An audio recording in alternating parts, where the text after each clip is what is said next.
everybody. Candace and Carl here with the live update. And we weren't prepared for this. My wife started the camera before we even got to talk. So I can guarantee you this. Today is totally impromptu because we didn't even take notes or anything. Yeah. So what are we talking about? Well, why don't you tell them a little bit just about what happened last weekend? Because it's really cool. We had the opportunity to take a group through the Brookfield Zoo. Yep. And then also we had our Chicago Field Museum training that we've talked about several times on here. And the key word in that was we, because Friday we actually did, because when you get that many students and teachers, you experienced it. You can't take 40 or 50 people through on a tour and do it justice. Honestly, we had about 20 each, and that's even kind of tough because to me, you want to be able to look people in the eyes and answer questions, and that's why you need that smaller group. But even with the group size of in the 20s, first time both of us have been in the museum. In the zoo. In the zoo. I'm still tired if you can't tell. I haven't even shaved in here, man. I just got home. It's been a great trip. No complaints. But I thought it went extremely well. Yeah. The kids absolutely were in. Some really good questions. The zoo itself, it's like we had a good layout. I mean, there was one thing that I threw in there was too much. I tried to take people over to see the big cats, the lions and the tiger and the snow leopard, and it was just off the beaten path, so we couldn't take people over there. So future visits, we'll just have to cut that and stick with the pachyderms, which in and of itself are cool. I mean, the pachyderms are cool. But, you know, even the feedback that we got from the principal. Yeah. They were happy, and so to me, in ministry, if the people that you're pouring into and ministering to are happy and they want to do it again and see value in it, then praise God. I'd give us, conservatively, I'd give us an 85 out of 100. Okay. I'd give us a high B, low A. Good. Always things we can improve upon, for sure. Yeah. I mean, there's some things that we can work on, but no, man, I mean, for a first time out of the chute, yeah, for sure. Oh my goodness, really I thought it went extremely well. Yeah. So. Yep. And then the Chicago Field Museum training on Saturday. I'm harder on myself on that one because we've done it like 5 times now. Really, that many? Yeah, well, I've done it 5 times. Okay. Maybe 4, but I've done it at least 4, but not like we're doing it here. Like I've taken other groups through, and so I would have expected me to learn a little bit more than I have on this 4 trip. And one of the things that I learned is, and it's hard. I mean, this is really hard. I want people to have the information. So I see this as like let me just dump all of this information on you so you've got it all so you can do something with it. And I kind of have a feeling after this last one that maybe I need to back off of the amount of information that we're giving folks. Yeah. You know, nobody said this to us, but I'm looking at it and saying, man, there's value in being able to sit and talk with people too. Sure.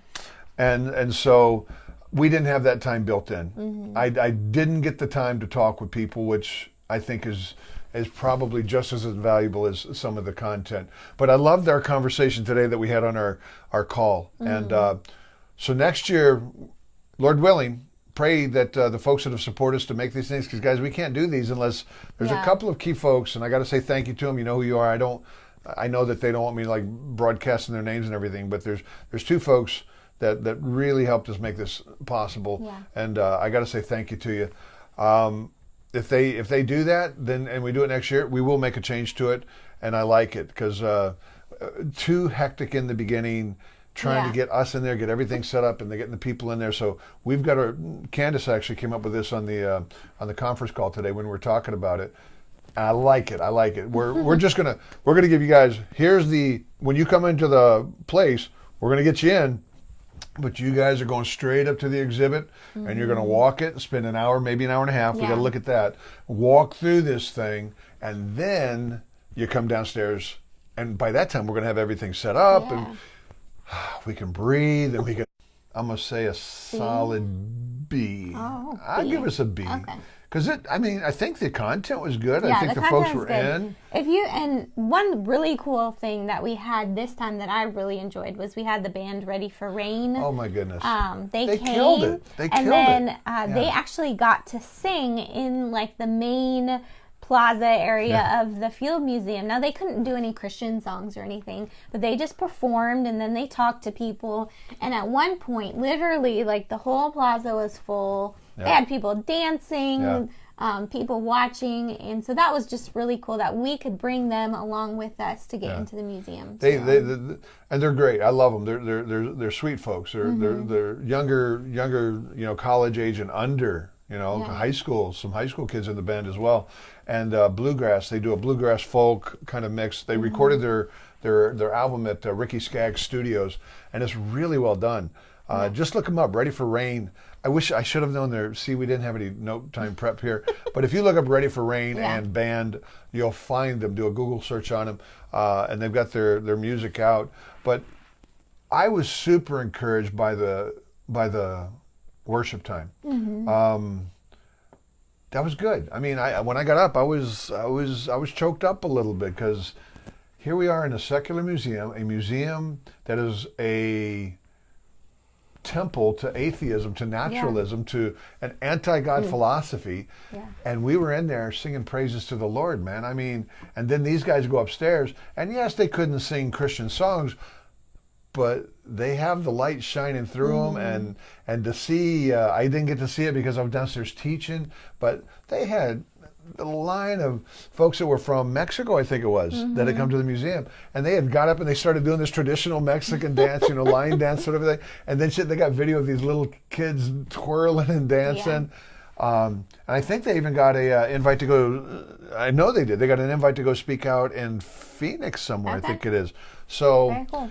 That was super encouraging to see that. But, and when you call it a temple to atheism, there was one point in the training where you told everyone, go upstairs and find 15 examples of facts and 15 examples of fiction or opinion.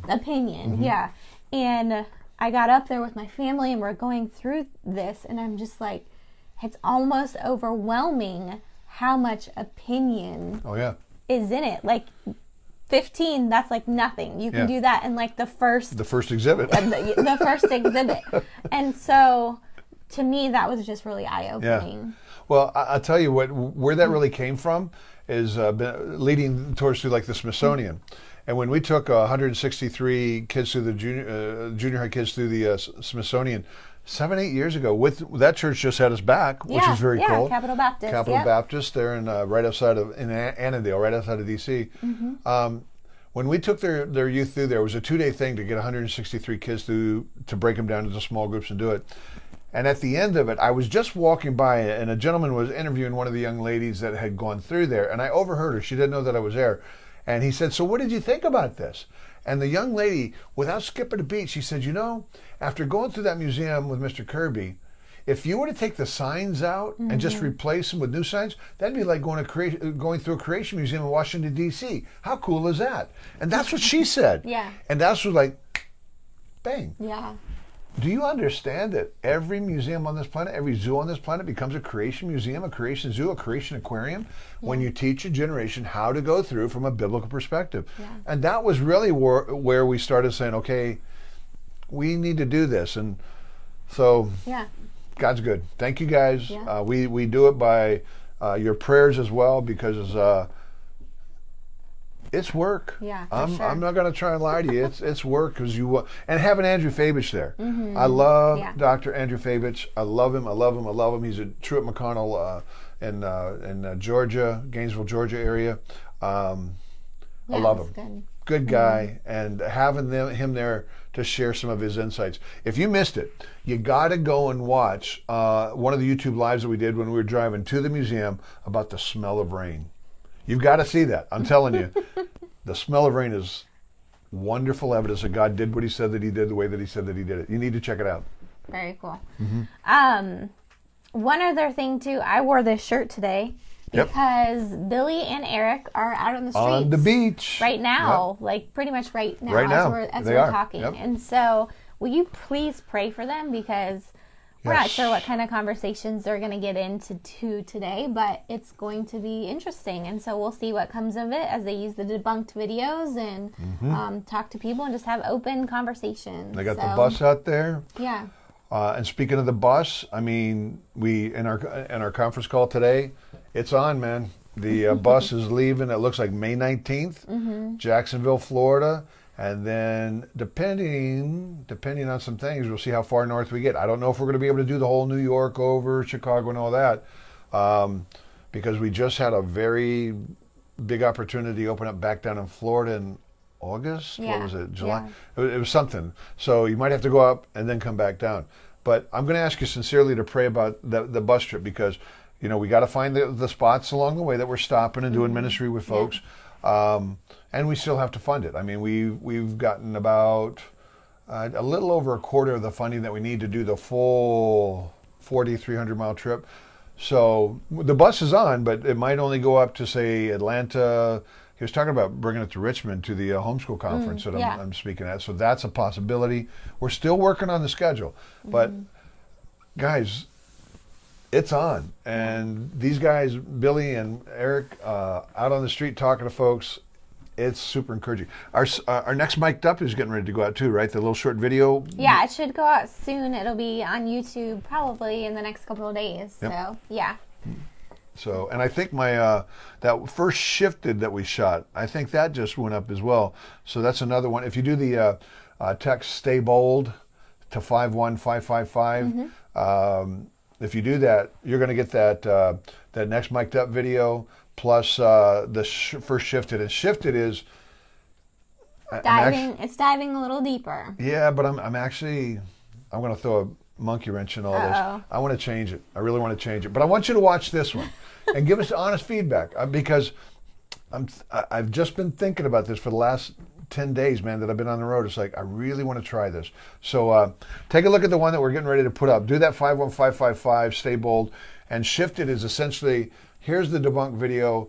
A lot of folks, too much information, too fast. So we decided, let's shoot some shorter, not really necessarily shorter, but slower teaching videos. Here are the points that are in this debunked, so that you understand the arguments. You may not understand the fast-paced thing, but now you show it to that generation that thinks fast, and you understand the arguments so you can have a conversation. And so that's where we're going with this Shifted thing.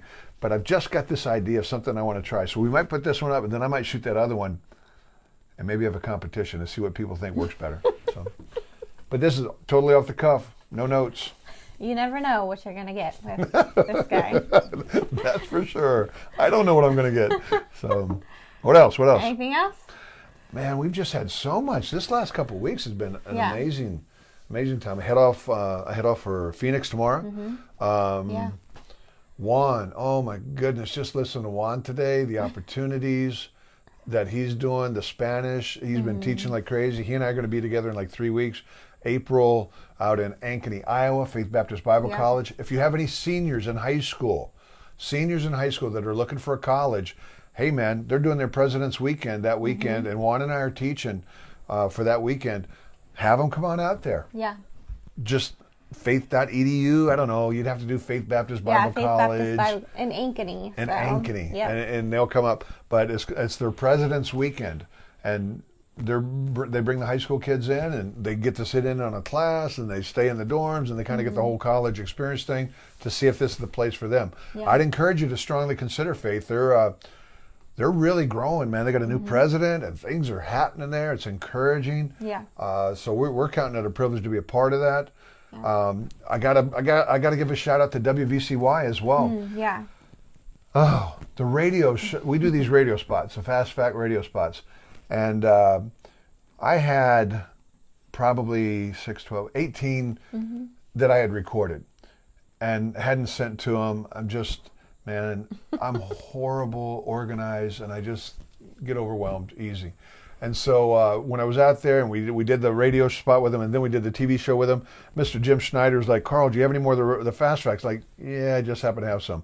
And by the way, I think it was 19. I had 19 more scripts that were already written that I hadn't had the time to record, because those radio spots, maybe 58 seconds, but it literally was taking me, and I'm not exaggerating, and it's not because it's that much work, it's because I'm that lame. I was able to produce 4 of them in a day, because I'm recording and then editing and getting them down. So I was only able to produce 4 in a day, in a day's work, and I'm like, So, you start burning out because like, man, I'm like walking in mud here. Well, he said, you have the scripts? Yeah. Come into the studio tomorrow. So we went into the studio and we knocked out 19 in 2.5 hours. I was like, what? This is awesome. Yeah. So we're working with WVCY, and it looks like I'm going to be going back out there to shoot. I've got like at least four talks that I give that I've never had recorded because can't afford to do it. They got a TV studio, and they got a place where he said, man, we can make a set here, record it, because they're going to use it on their TV station, which, man, we're happy to do that. Yeah. But then we can get it and put it up on our Facebook and that sort of a thing. And some of them are talks that are getting really great responses, but we just don't have a DVD to give to people so they can show others. Yeah, and we did post your interview.